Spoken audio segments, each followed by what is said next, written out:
కొద్ది రోజులుగా కురుస్తున్న భారీ వర్షాల కారణంగా తెలుగు రాష్ట్రాల్లో వాగులు వంకలు పొంగి పొర్లుతున్నాయి.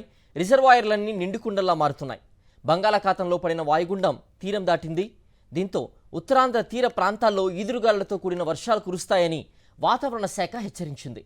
పోర్టులకు ప్రమాద హెచ్చరికలు జారీ చేశారు. మత్స్యకారులు వేటకు వెళ్లరాదని హెచ్చరించారు. ఉత్తరాంధ్రకు దగ్గరలో బంగాళాఖాతంలో ఏర్పడిన అల్పపీడనం వాయుగుండంగా మారి తీరం దాటింది. సాగర్ ఐలాండ్ కు 80 కిలోమీటర్లు, కోల్కతాకు 100 కిలోమీటర్ల దూరంలో వాయుగుండం తీరం దాటింది.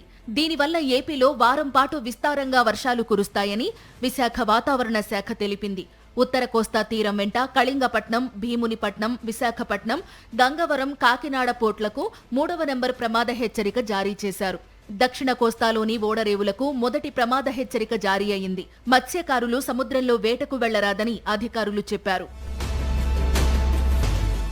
రెండు రాష్ట్రాల్లోనూ కురుస్తున్న భారీ వర్షాలకు వాగులు వంకలు పొంగి పొర్లుతున్నాయి.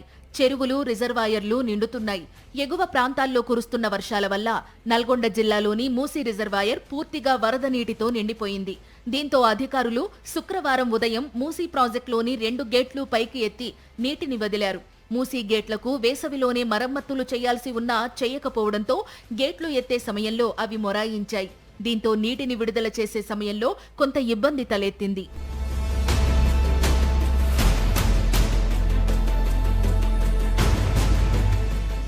బంగాళాఖాతంలో వాయుగుండం తీరం దాటడంతో కోస్తా జిల్లాలతో పాటు తెలంగాణ జిల్లాల్లో కూడా వర్షాలు కురుస్తున్నాయి.